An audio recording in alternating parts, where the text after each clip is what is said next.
On this episode of Business Relations, Rob and I discuss the Realogy Settlement and second-order consequences. Let's go. This is Industry Relations, a podcast that's at the intersection of real estate and technology from an insider's perspective, with Rob Hahn and Greg Robertson. Hello, everybody, and welcome to another episode of Industry Relations with Rob and Greg. This is your co-host, the Notorious Rob. With me, as always, the fabulous Greg Robertson. Woo! Hola, Rob. Hola. How are you? Good, man. You know, just another day in the life here. I'm just another weird week in real estate. I mean, it's a Jiminy You're telling me. I'm pretty sure my week was a little weirder than yours. There's some Twitter drama and shit happening. I'm like, all right. Yeah. But we have actually important things to potentially discuss, even though I do want to say upfront as a caveat, because we're talking about this pre-show, sort of behind. I'm entering into the discussion slightly unwillingly. So Yeah. Well, we'll just, we'll keep it short then. We can keep it a short one. No. Well, hey, you and I could probably talk for an hour about, flavor of vanilla or some shit. So, so the topic of the day is from Mr. Robertson. Mr. Robertson, Yes. The floor is yours. What should we discuss? Right. So I've been criticized by you and others of basically saying that I'm being very Pollyanna in my predictions that these lawsuits will all be settled by the end of the year, by the trial or whatever. Because from my standpoint, I think there's just too much at stake here, and all the stakeholders, even the ones who are not defendants or defendants, the mortgages or everything else. It's going to be settled. And, you've been telling me that would be too complicated. They would, even if the money's too big, so they would start shutting people down and getting the assets if they couldn't get the money they wanted.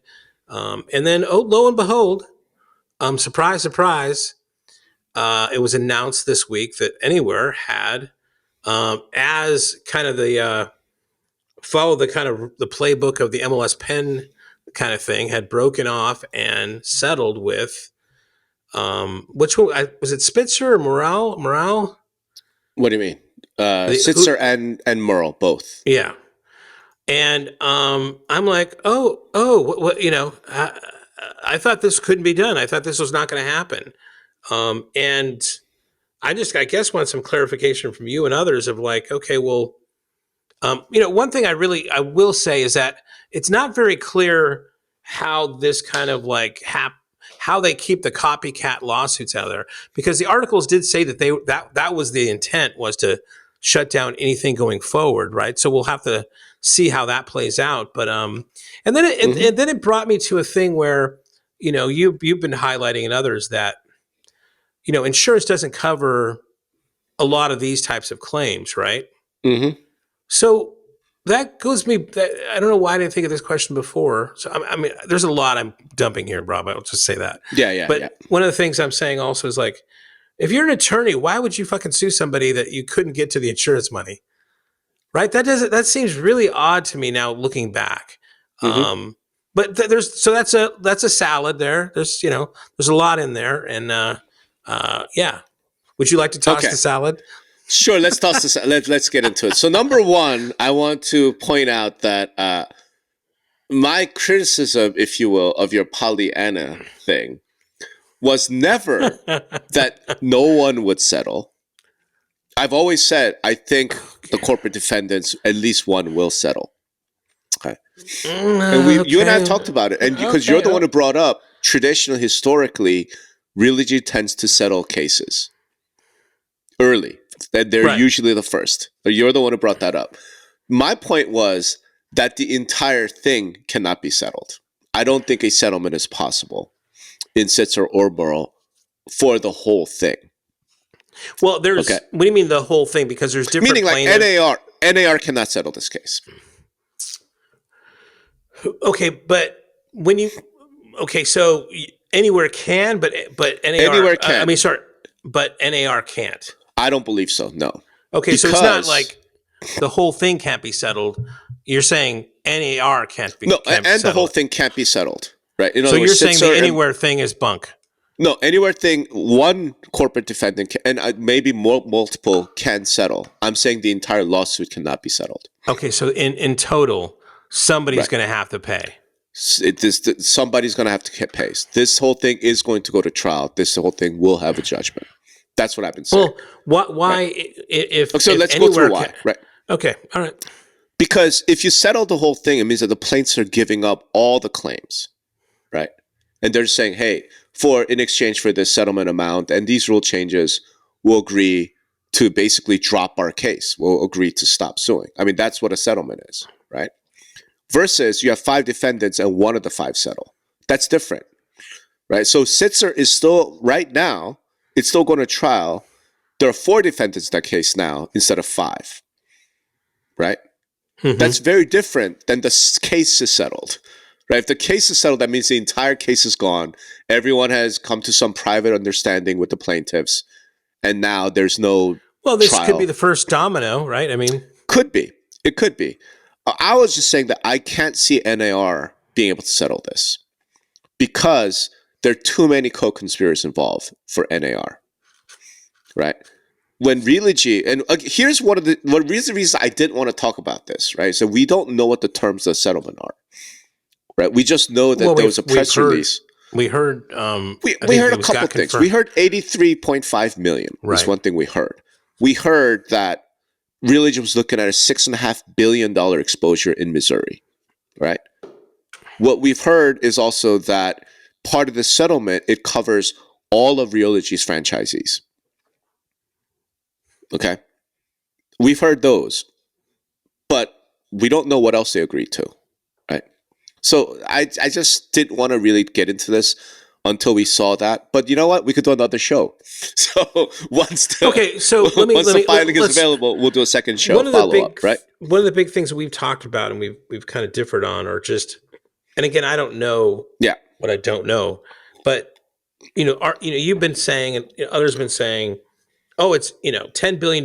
They're never going to accept some sort of like settlement amount because they're going to take over the MLS and they're going to sell it to CoStar or some shit, right? Well, in this case, they did. I mean, sure. by your logic, you were going to say before that, well, no, this is worth $6 billion. I'm not, that's what they're going to try to extract as much as they can. So what? You know what? No, that's not good enough.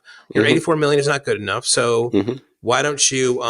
We're going to take over a receivership of the company, and we'll own it, and then we're going to sell the parts off of it and get as much as we want. And I've always been saying, attorneys don't like to do that. They want a quick hit, right? They want to get in this messiness of blah blah blah. So now having this being this done here, do you think it's more likely that it's more, as I was saying before, that they won't get into those things where they're going to try to take over an MLS and sell it to somebody else or not? I don't know. So here's why I don't know the answer to that, right? Because 2 reasons. Think about the MLS PIN settlement, right? Right. Okay, MLS PIN settled for $3 million, bupkis, and some rule changes. Why haven't we seen a settlement in that case? Well, I think they wanted to tighten up some of the rules. The judge said something about the rules. What I mean is settle. Like, why haven't we seen Realogy, Keller Williams, Remax, and Home Services settle? In that case, in the MLS PIN case. Well, yeah. I mean, to me, there's a little. Well, what was that about? I mean, there's a little bit of overlap there. Yeah, there's a little bit of overlap. It's just there's no NAR. Wouldn't this trump, that one also? If they're going to cover all the. Well, so we're going to let's take one thing at a time, right? One thing at a time. I'm saying, why have we not seen settlement in the MLS PIN case? We've just seen one of the defendants, MLS PIN, settle for a bupkis, $3 million. Are you kidding me? Holy shit, that's cheap, right? One. None of the corporate defendants have settled yet. Why? Maybe they're negotiating. We don't know. Correct. Maybe they're negotiating. Here's my take. What was evident in the MLS PIN case was that I don't know that this is a term that exists. I'm going to make up some terms. That this was a funding settlement. That the lawyers who've been after MLS Pin said, hey, we've already spent like $1.5 million. We're out of pocket. We'd like to get some of that back. Hey, we're going to settle with MLS Pin, get $3 million, pay ourselves, have a war chest, and then we're going to go after the other 4. Right? So even if they're negotiating, so let's say Keller Williams went to them, all right, cool, you settled with MLS Pin for $3 million, we'll give you $5 million. And they're like, fuck off, because now we are funded fully, and now we're going to go after you for what we think we can squeeze out of you. Right? Right. Okay. So my point is that it could be a funding settlement. Realogy, this could be a funding settlement. Right? We don't know. And that's what I'm saying. Like, we have to see what the filings say. If it says, hey, yes, it's $83 million, we're going to give $25 to the plaintiffs, and then the lawyer's going to keep the $80 million so we can prosecute the rest of this case and blah, blah, blah, blah. Right? If it's that, dude, then that's what this was, right? This was a funding settlement. Right. I guess, yeah, I mean, we don't know. We don't know. And that's what I'm saying. We don't know. So that's number one. Number two. Wait, what was the number two? Talking about okay, no, you know what, I lost my train of thought. So what's your next question that we don't know? Oh, I remember now. Okay, number two, imagine this. In the MLS Pin settlement, right, if you remember, one of the key clauses was that MLS Pin will not cooperate with the plaintiffs, including turning over documents. Right? Okay. Let's say that provision exists in this settlement, where Realogy says, okay, hey, we're going to give you $83 million. We are now exempt. We're out of these 2 lawsuits, right? And we will cooperate with you. We don't, we will. We will cooperate with you. That's right. Part of the settlement. We will cooperate with you and the Department of Justice. Okay, I'm the Sitzer lawyer. I'm like, cool. Day 3 of trial, I have a jury of 6 people who couldn't avoid jury duty. None of those 6 people are realtors. I'm going to call to the stand Ryan Schneider, CEO of Realogy. And Ryan Schneider will get up there and say, hey, we are victims just as much like you. We didn't want to join this criminal conspiracy, but we had to. But we settled, and here's some emails, here's some text messages, here's some internal documentation showing that, yes, we had to participate in this criminal conspiracy to fix prices. That trial is over, dude. When the CEO of the largest real estate company in the country shows up and testifies for the plaintiffs, that trial is done. Anytime I see a trial or seen this thing firsthand, it's like, I believe the last guy that spoke because they're so convincing. You know what I'm saying? I mean, sure. He could get up there and then the other guy could come on. We have these 2 other emails that say blah, blah, blah.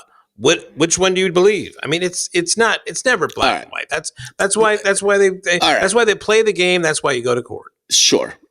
I guess from my perspective, again, because we don't know if there's a cooperation clause in that settlement, it's real bad news for the other defendants. Right. I mean, to me, the overall premise here is that, I mean, I'm sure I can find some sound bites. Yeah. This will never be settled. This will never be settled. This will never be settled. I don't think it can. And I think I could find those sound bites, and I think but again, you're mixing things up, Craig. You're mixing things up because right now, up, or you're clarifying history. You're mixing it up because you're saying this will be settled. Like, no, this will not be settled. The lawsuits will not be settled, and NAR's already come out and said we're not settling. We're out of the facts around the law. Of course, what would you say if you were them? I mean, they're all posturing. But I'm just saying. But if they're settling, then they wouldn't say that. They could be like, "Oh, we're working on a settlement." Well, if they're in negotiations, I mean, absolutely, they would say that. They can't settle, dude. All right. Well, at least we have this sound bite. So this will be my new ringtone when it actually all gets settled. Here's the next thing, because you mentioned this, like the nationwide thing. Because now, like, this has been the talking point. It's like, oh, look, Realogy settled. It's a nationwide settlement. And I'm sitting here, dude, like, again, I want to see some filings. I want to see some evidence. I want to see some documentation. Because I just don't see how that's possible. Right? I don't see how that's possible. Because you cannot settle nationally when you're only sued in like 20 markets, 22 markets. Well, I guess that's that's the thing there. Now, let me posit you this, right? And again, like I said, I mean, there's so much money involved here, right? And Mm-hmm. and there's also the DOJ has always been Mm-hmm. wanting to stick their nose into things. They're doing that with the top agent network or something, right? Of Too. course. Okay, so what if, like, the DOJ is looking at this and they see, okay, well, hell, this settlement with Realogy really gets us 95% of what we want. We have other means that we're pursuing, but this is really doing it. So here's what we're going to do. We're going to say that this settlement, and we can make it as a DOJ thing, saying, or an antitrust thing, is saying, you can make this settlement, and what the DOJ will say is, we're going to make this law, or we're going to say that this is for national, and we're going to accept this so that there can be no copycat lawsuits because we're getting what we want. This change in the way real estate is done. I mean, can that be done? I mean, why not? I mean, I think they make all sorts of changes to what is the definition of this and the definition of that. So number one, Department of Justice doesn't have the ability to make law. Right. Okay, but they can pursue, they can decide. I guess that would be only what they're trying to do. Right. They can decide to enforce it or not. But they can't just like come up, like they can't do that. The FTC could promulgate regulations, but the Department of Justice can't. Okay, maybe they're working. That's number one. In concert with the FTC then. Right. Number two, though, and here's the issue: the Department of Justice and the FTC are not parties to this case, to none of these cases. These are all civil lawsuits. But they're still sticking their noses into a lot of these things. Absolutely. No, I think, in fact, I have a conspiracy theory that says Department of Justice is the driving force behind these. But laying that aside, they're not parties. They could intervene. They could, they're sticking their nose in it, and they're going to, because I think the Department of Justice would like to kill an NAR. Right. So they'll be involved, but they're not parties. So they could be like, oh, we love this settlement that Realogy did, but okay, so we're going to make this national. You're not a party. You can't force the parties to settle. You don't have that power, right? So that's the first thing. The way to do it, as I point out in like my webinars when I do them, I just did one. I've got one coming up next week on Thursday, or I guess by the time this publishes, it'll be, this week, Thursday. The thing I like to point out is, because they're not parties to this, man, you could settle and still face liability when the DOJ comes after you. Right. So that's one thing. The thing I like to point out is, if you want to do this, you have to do it through act of Congress. You have to go to Congress and say, please pass this legislation that says we're stopping all these these lawsuits. We're going to create this whatever scheme, some commission damages pool, right? Everyone's going to contribute into it, and then all the sellers will make a claim, just like they try to do with asbestos, right? Or big tobacco, right? You need an act of Congress to do that. Right. Okay, so then why would Realogy go into their settlement when it doesn't really take the spectrum about their franchisees getting sued away? It does. I think the settlement would cover their franchisees. Okay, but not for copycat lawsuits. Not for copycat lawsuits. That's outside. What I'm saying. Right. So that's the big question. The copycat lawsuits, I don't see how this settlement handles that. I mean, because if you read in the thing, it's like future litigation is, I think, one of the terms they use. Correct. Like, so they're hinting that that's the goal. That's the goal. You're saying that can't be done. It can't be done. Right. It can't be done. But it's enough to be stated in the goal of what they're trying to because, I mean, again, if let's say that what you're saying is true, that can't be done. Well, I mean, what's where's the pony here? What is Realogy getting? They're all they're doing is really maybe protecting themselves from a corporate level, but they can't Sure. really say that their franchisees are safe. Oh no, their And franchises are safe as part of the settlement. no, but I'm talking about any copycat lawsuits that come up. Correct. So, but they're not safe in copycat lawsuits either. Right?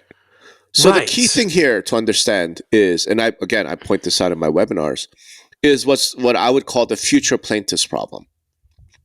So what Realogy gets out of this is they get essentially immunity, right? They're free from liability in roughly 40% of the country.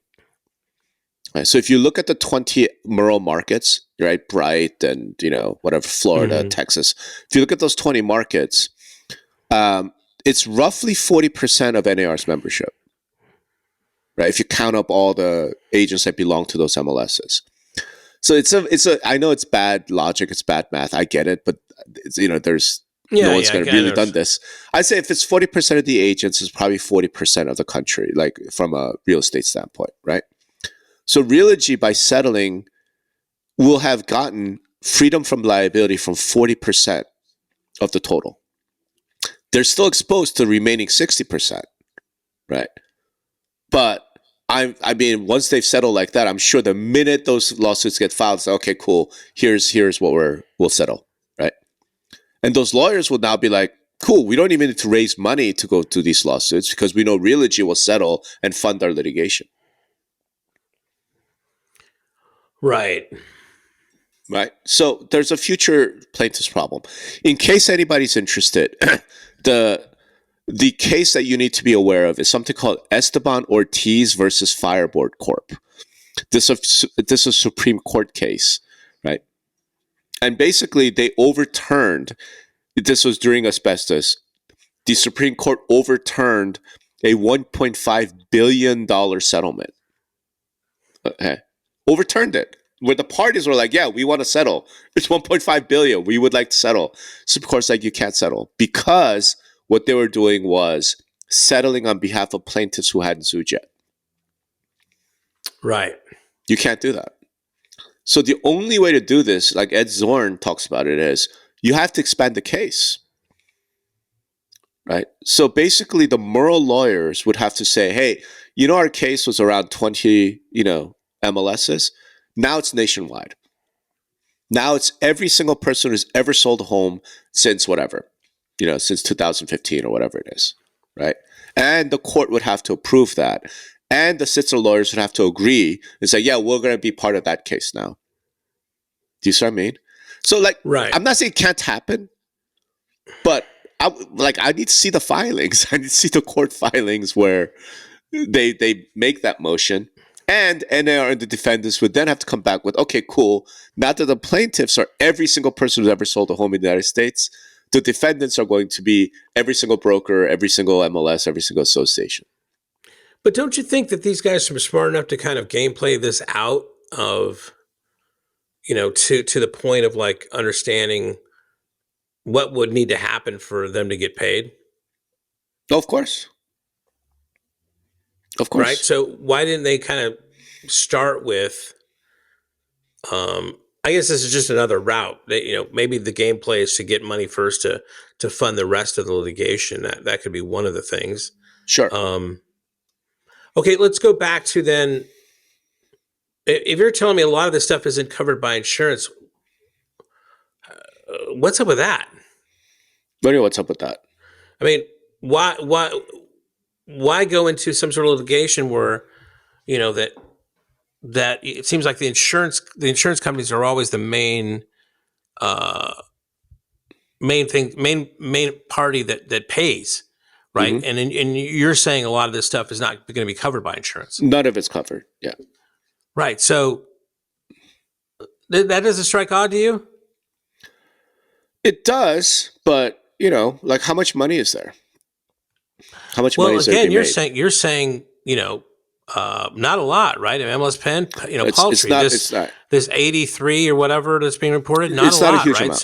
So it doesn't seem like there's a huge amount here. But if there was, I did a rough estimate, right, in one of my posts, and I thought that the real estate industry if there's no insurance, there's just like looking at assets, it's probably 20 billion. Right. But Right. again, So if the assets, right? Yeah, the assets. The okay. assets, just the assets. This is before declaring bankruptcy, right? And NAR alone has $1 billion. Right. Right. Now, the issue is, are these liquid assets? Are they, illiquid assets? But that's for the lawyers and their, forensic accounts and whatever to figure out. And in this case, they decided that with Anywhere, no, they're not going to go after that, right? They're just going to take the money and run. They're going to take the money and run. So I'm like, I think Anywhere, it was a brilliant move by Anywhere, if you think about it, right? Because no matter what happens with copycat lawsuits, you have bought protection from liability for 40% of the country for $83 million. And Anywhere had $214 million in cash. So the fact that the lawyers are saying, oh, we looked at Anywhere's financials and this is the best we could do, that's all utter bullshit. That's horseshit, because you could have gotten a lot more than 83 million. But 83 million isn't, it's not nothing. Right? Right. Like I said, it funds your litigation into the foreseeable future. Right. So okay. Yeah. So that's my gut feeling. And again, the reason why I was like, do we really want to get, it's like, we don't know. We don't know what the settlement says. So here's the nightmare scenario, I think, for NAR and the other corporates, right? It's 83.5 million plus full cooperation, right? Plus, I don't know, plus, where they're going to start cooperating with Department of Justice investigation, right? Plus, and this is the final thing, which is, I'm almost certain this is likely in the settlement agreement, that Realogy, I still keep calling Realogy. At some point, I'll start calling them Anywhere. That Realogy will no longer require that their brokers and agents be realtors. Right? That's has to be in the settlement. Is that part of the franchise statement? Yes. That they have to be a realtor? Yes. Oh, because weird. the reason why Realogy and Remax and all these guys are being sued in the first place is because their franchise documents require that in order to be a Coldwell Banker franchisee or Century 21, you must be a realtor. Right? That's the reason why these guys are so much on the hook. So I'm positive, and I could be dead wrong, but you know me, I have strong opinions weakly held.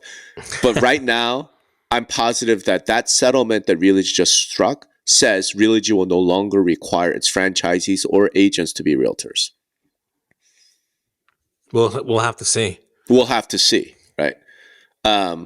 Because think about the impact of that. Well, okay, the impact of that is go ahead and not be a realtor and not get access to the MLS. Right? I mean, it's like a hollow. Who cares? I mean, if they don't have to, how are they going to? But how are they going to conduct business? Mm-hmm. You don't think there would be an instant class action lawsuit on behalf of the agents? On behalf of the agents.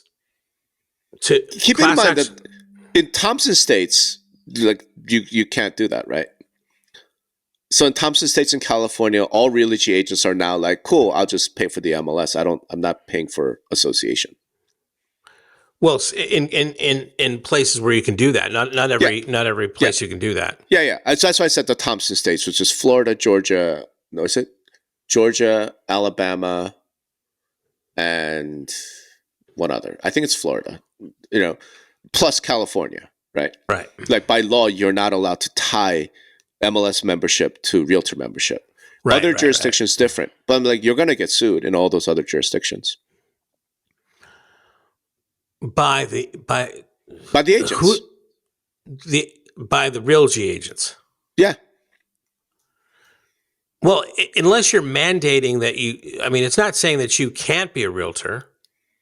Right. No, so Realogy would be like, hey, we're not mandating it. Right. Okay. So now the agents, okay, now my they can. I just don't even see that happening because I'm not okay. I'm going to sue you, and I'm not going to join. So in the meantime, I lose my business, and then hope this lawsuit turns out better. I there's so many different ways this plays out, right? I'm just saying the impact is that, right? The impact is that. And again, this is different, dude. It's a little different. So the example that I know of best is Kansas City Realtors. I want to say 3-4 years ago, had a local independent broker bring a lawsuit saying, why do I have to be a realtor? Right? Like unlinked it to. I just want to pay for the MLS. I should not have to be a realtor in order to pay for the MLS. And it went to trial, and KCRAR won, right? They won that lawsuit, and the judge's like, well, this is a service offering. It's a member benefit by the Realtor Association, Right, so right. of course you could require realtor membership. I'm saying that looks a little different when it's not just some random independent. When it's Coldwell Banker, like Century 21, Better Homes and Gardens, right? Like these are stalwarts brands that have been around for 100 years, and they're I don't know. saying, "Hey, Yeah, I understand what you're saying. You think that's in the settlement, but I don't think Realogy's ready for another fight. It's just like they just want to go back to freaking selling. Realogy is not going to fight it." I'm saying the local franchisees will fight it. Right, but I mean, but they're not. I don't think they're going to put it in there. Oh, I'm just positive it's in there. Okay, all right, okay. I'm positive. The reason is Realogy doesn't control the MLS rules, right? So it's not like the plaintiffs will be like, well, we're suing Realogy because they engineered this buyer broker or whatever rule, right? Because they didn't. They had nothing. Like, do you know what I mean? NAR makes those rules. The MLS board makes those rules, not Realogy. How Realogy's in this lawsuit is because they mandate that their agents be realtors. Okay, so you're saying they want to put that in for protection for anything further. Like if that got them in trouble, well, we might as well Right. just take that out. Yeah. Right. Well, not only that, but in a settlement, like it's generally not. You need the judge to approve the settlement, right? Right. So if you just go to the judge, like, "Hey, man, this is just about the money." Remember all that stuff we said about anti-competitive and how Realogy was playing its part by forcing its brokers to join. Yeah, we don't care about that. Just they're giving us money, so we don't give a shit. The judge's gonna be like, "Get the fuck out of my court," right? Right. So you have to at least, Even though we know pretend- that's the case. right? Yeah. So you have to at least pretend to care about the legal principle. So in this case, it'll be, "Hey, Realogy's agreeing to no longer mandate that its brokers and agents be realtors. We're willing to accept that plus $83 million." Realogy's like, Right. "Hey, and we're done." Right. And Oh, by the way, there's also going to be some rule changes here, whatever. Right? but the rule changes would be NAR. Yeah. Right. It's not Realogy. Right. Realogy, in other words, Realogy will change its internal rules. And Realogy will change the rules to be, yeah, so you don't have to be a realtor to join Right. our franchise brands. Okay. What I think ends up happening, and this is where things get super interesting. Okay. Say that's in the settlement. And like I said, I'm almost positive that's in the settlement. And you're Keller Williams. What do you do? You're Remax. What do you do? Well, changing things now isn't going to help you. Unless you could settle. Now, the cost of settlement is going to be much bigger, right? Let's say Keller Williams, the deal on the table is you also agree to no longer mandate that your brokers and agents be realtors. And your ticket, your price is $1 billion, right? Because you're second, right? Like Realogy went first. We got the funding. We don't need your money anymore. Now we're actually looking to get rich off of you. Your settlement cost is $1 billion. What do you do? Right. I think Keller Williams could afford $1 billion. They're a private company, so we have no way of knowing. MLM, right. They probably got billions of billions. Right. So I think Keller Williams probably could afford $1 billion. Again, let's say it's $1 billion over 5 years or something like that, right? $200 million a year. I bet Keller Williams could afford it.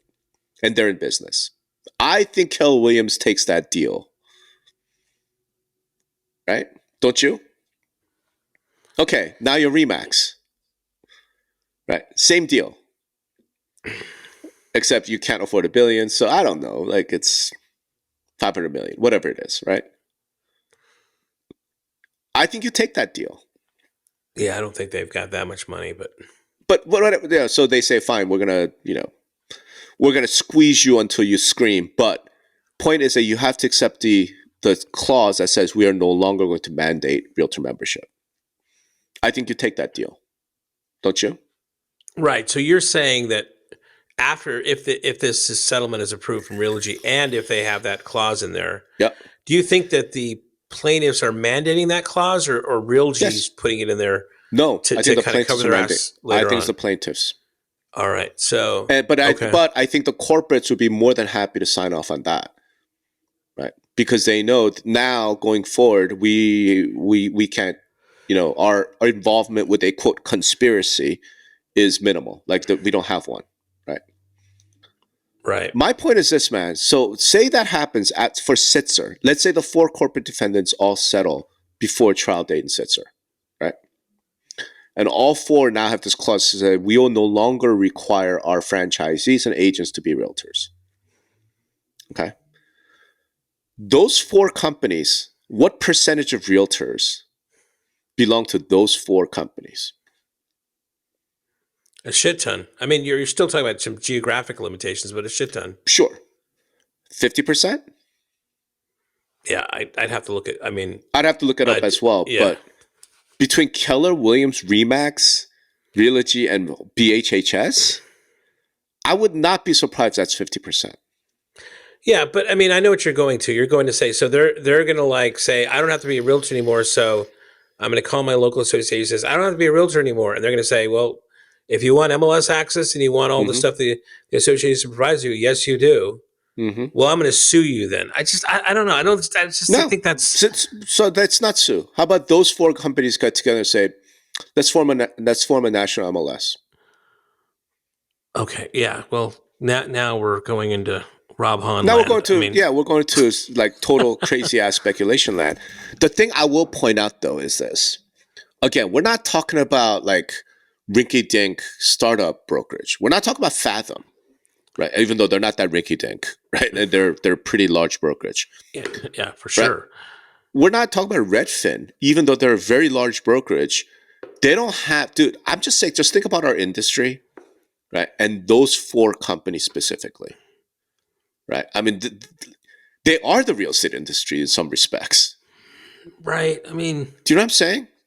right. And those 4 companies came out and said, hey, we have to settle with the plaintiffs. We are no longer requiring our people to be realtors. There was a stat. Let me see if I can find it. Dude. I thought that the people is so let me see if I can find it here. But I thought that the people associated with a larger entity was actually, as far as the number of NAR members, was kind of smaller than what it was. Okay. Than what most people think. While you're looking that up, here's a second thing to consider, right? So now, here it is.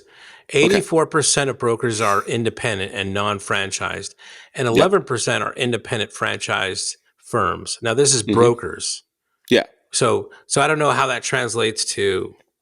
Yeah, what percentage of members belong to one of those 4 brands? Right. It's going to be a shit ton. Yeah. It's going to be hundreds of thousands. We already know this, right? But here's the second part of that. Now, those franchisees, those brokers, who, by the way, have now been immunized in 40% of the country, now their recruiting pitch goes like this. Hey, join us and you don't have to pay $1,500 a year in realtor dues. Well, that's not true, though. It is true. I mean, they could say that now. You just won't have access to the MLS. No, now you are required to be a realtor. Well, whatever it is. I mean, but the requirement doesn't come from the franchisor. The requirement comes from the state and local. No. Even though my boss says, I was going to give you an example. Washington State, right? Okay. Where Northwest MLS is a non-realtor MLS. You don't have to be a realtor to join, right? Correct. The realtor numbers in Washington State, in Seattle area, is something like 50, 60%. Okay? So you go and ask those agents, well, why'd you join King County Realtors? The answer is because my brand made me. Right. My wife's a former broker at a Coldwell Banker in the Seattle area. So you're saying that in cases, but it's a minority that are not requiring people. Sure. Sure, for fine. MLSs. Yeah. So you can talk about that. Fine. All through the entire state of Georgia, the entire state of Alabama, and the entire state of Florida, which are Thompson states, where you can't link the two. Now every Coldwell Banker, every Realogy, Keller Williams, Remax, and Better Homes and BHHS franchise can go save money, join us, and save your realtor dues. Well, you mean the MLSs can say that? No, the brands say that. Oh, I see. Okay. To agents. I see what you're saying. Yeah. Right. Because, so think about what that because it's not does. a requirement anymore. Right. Right. Think about what that does. Now you're EXP. Now you're Compass. Now you're one of the other brands who still today require that you be a realtor. You have to change that policy tomorrow if you want to keep your agents. Right. So I'm saying this is a bigger deal in that sense. Right. I was going to save this whole rant for after we saw the filings and we could verify it. But what the fuck? I'm pretty sure that's going to be in there. So what that means, at least in Thompson states, plus California, most importantly, we are going to see realtor membership be delinked from MLS, not through just through these 4 companies saying you no longer have to be realtors. Well, it's already delinked. It's just going to cause. It might cause a drop in members. Yeah, it will absolutely cause a drop in membership. Right. There's no question about it, in my mind. Right. And again, this is why I love the second order, third order impact things. Right. If you're a Compass agent in Los Angeles and you just heard, if I join Coldwell Banker, I don't have to pay realtor dues. I don't have to be subject to all those realtor things. Sign me the fuck up. Right? Or I call my manager and go, hey, do I have to be a realtor? Man's like, yeah, our company policy is that if you want to work here, you have to be a realtor. All right, I'll see you later. The minute that happens, dude, that manager's calling Robert Refke. He's like, hey, Robert, we need to change our policy. I'm losing whatever, right? Well, I mean, 300 million in production. I know there's a lot of realtors, a lot of, agents that, and I think, want to be a realtor, right? So, I mean, there's that as well, right? So, yeah, roughly 15%. Right. So NAR membership will go from 1.5 million to what is that? 15%, 150, like 200,000. Right. I mean, that seems pretty significant. Yeah. Okay. Well, I think this is a good. This has been a worthwhile discussion. We're 42 minutes into it, so. Yeah, you want to wrap it, and then we're going to come back to this once we actually have the filings. Yeah, yeah, that's better. Yeah, so let's do that. Again, there are aspects to this. Look, as I said, I think it's brilliant. I mean, I got food for thought for sure. Fuck. Yeah, brilliant by Realogy to do this, right? And I guess because after you told me and talking to some other people in the industry, I've been thinking Realogy is going to settle. They're always the ones to settle first, right? I just didn't know what the terms were going to be. But boy, this is effing brilliant. $83 million to protect yourself from something like $160 billion in potential liability. And now you're going to saddle all your main competitors with a way bigger price. Right? In other words, like for Keller Williams, Remax, and BHHS to settle now, they're going to have to pay a shitload more than $83 million. Right. I'm like, dude. As we talked about before, it's the first person to turn state evidence, right? It's like right. It's the first one, and you win, and then everybody else after that, you're gonna get fucked. You're about to get. Well, we'll see. Who knows? I could be wrong. Maybe tomorrow we hear an announcement from Keller Williams. We settled for $100 million. Who knows? Right. But that's where we're at, bro. Like, let's not. Like, people are celebrating a little too early. All right, man. Okay. Wonderful talk. You want to leave us with something positive, some uplifting? Well, I don't know if it's not negative or positive. It's a very interesting discussion on strategy here, and I appreciate it. I understand. I mean, it just gave me a lot. Like I said, more food for thought than I thought before. So that's what we do around here, man. That's right. That's exactly what we do at Industry Relation. We give you food for thought. We're in the arena here, so we're in the arena. We're in a different arena, A different arena. institutional leadership arena. We're not in the agent arena, Yeah. which is fine because neither of us are agents. Well, thanks everybody for listening, and Thank you. yeah, we'll see you next time. Listen, content is everything. Two Brothers Creative makes it look easy. Right now, business owners really only have two options. The first option is hire a big firm. Now, this big firm's going to come in, make you think that they invented all the algorithms, and start charging you thousands of dollars every month. You don't want to do that. Second option is to do it yourself. Well, that means you got to learn SEO, SEM, copywriting, marketing techniques on the web. You should be really focusing on your own product. But now there's a third option. It's called Content in a Box. Give Two Brothers Creative 30 minutes a week and they'll handle everything. Plus, they'll show you how to bring it in-house later on. They'll rebuild your marketing foundation and give you tools and techniques and a new marketing playbook that'll actually produce real results and help you grow your business. Two Brothers Creative will give you the confidence and know-how to tell the SEOs and SEMs and all those other acronyms to get fucked. You're in control now. Get started today at thecontentbox.com.